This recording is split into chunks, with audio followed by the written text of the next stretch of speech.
Hello friends, आशा करती हूँ कि आप लोग स्वस्थ और कुशल मंगल होंगे। मैं नंदिनी आज आपके सामने फिर से एक बार बहुत ही रोमांचक और बहुत ही उस उत्सुकतापूर्ण कथा के साथ एक बार फिर से आपके सामने उपस्थित हुई हूँ।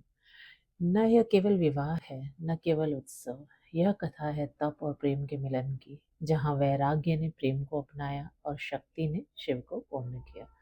नमस्कार मित्रों, आज हम सुनेंगे शिव पार्वती विवाह की यह पावन कथा जो जीवन को संतुलन सिखाती है। दक्ष प्रजापति की पुत्री सती शिव की अनन्य भक्त थी। दक्ष को शिव का वैराग्य स्वीकार न था। यज्ञ में शिव का अपमान हुआ। सती यह अपमान सह न सकी और अपने प्राण त्याग दिए। शिव का हृदय टूट गया। वे संसार से विरक्त होकर घोर तप में लीन हो गए।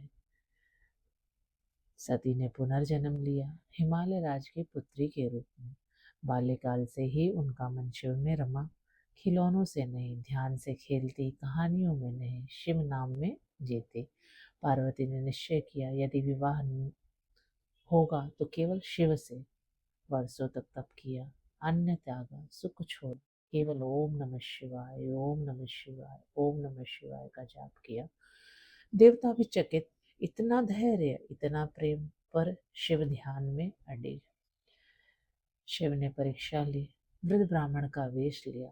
शिव अवघड़ है, भस्मधारी है, तुम उनसे क्यों इतना उम्मीद लगा के बैठी हो? पार्वती दृढ़ स्वर में उत्तर दिया, जो उन्हें नहीं समझता वह उनका अपमान करता है। मेरे लिए शिव ही सर्वस्व है। शिव प्रसन्न हुए और परीक्षा पूर्ण हुई। देवताओं ने प्रार्थना की, शिव मान गए। हिमालय आनंदित, मंगल गीत, उत्सव की तैयारी हुई। बारात निराली निकली।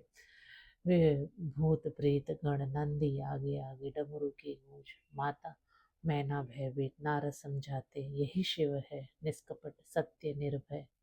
विवाह संपन्न हुआ। तप और प्रेम का मिलन हुआ। संसार ने देखा, शिव बिना शक्ति अधूरे, शक्ति बिना शिव अपूर्ण। यह कथा सिखाती है दोस्तों, प्रेम में धैर्य, भक्ति में विश्वास, जीवन में संतुलन। जहाँ शिव है वहाँ शक्ति है, और जहाँ शक्ति है वहाँ संपूर्णता। आइए अंत में कहें, ओम नमः शिवाय, ओम नमः शिव। जड़ है और शिव बिना शक्ति शून्य। मित्रों, शिव और पार्वती हमें यह सिखाते हैं कि प्रेम में धैर्य होना चाहिए, भक्ति में अहंकार नहीं होना चाहिए, और जीवन में संतुलन सबसे बड़ा तप है। पार्वती हमें सिखाती हैं सच्चा प्रेम कभी हार नहीं मानता, और शिव हमें सिखाते हैं कि जो प्रेम और भक्ति से आता है उसे स्वीकार करने में कोई संकोच नहीं होना चाहिए। आज भी यदि जीवन में अकेलापन हो, प्रतीक्षा हो, या उत्तर न मिल रहे हो, तो याद रखिए, शिव देर करते हैं पर अन्याय नहीं। अंत में बस इतना ही, जहाँ शिव है वहाँ शक्ति, और जहाँ शक्ति है वहाँ जीवन पूर्ण है। आइए दोस्तों, कहते ओम नमः शिवाय का जाप लगाते हुए हम इस कथा को यहीं पे विश्राम करते हैं, और बोलते हैं कि जीवन में सत्य, निष्ठा और दृढ़ शक्ति से जो भी कुछ हासिल करना चाहता है व्यक्ति, तो वह हासिल कर सकता है। पर एक सच्चा राह, जहाँ शिव संसार से भक्त की तरह। वहीं पार्वती संसार को प्रेम से देखने वाली थी। जहाँ शिव मौन में लीन थे, वहीं पार्वती उस मौन को समझने वाली थी। पार्वती की तपस्या केवल शिव को पाने के लिए नहीं थी, यह तपस्या थी उन्हें सिद्ध करने के लिए कि प्रेम में धैर्य हो तो भगवान भी झुक जाते हैं। उन्होंने न कभी शिकायत की, न कभी प्रश्न उठाया, बस वर्षों तक एक ही भाव रखा, यदि वे मेरे हैं तो समय लगे या युग, मैं प्रतीक्षा करूंगी। और शिव, जो संहारक कहलाते हैं, आज उस प्रेम के सामने नतमस्तक हो गए। शिव जी का संदेश हमेशा ये था कि जो मुझे अपनाता है, मैं उसे कभी नहीं छोड़ता। जब शिव और पार्वती का विवाह था, तो उस क्षण यह सिद्ध हुआ कि शक्ति बिना शिव जड़ है, और शिव बिना शक्ति शून्य।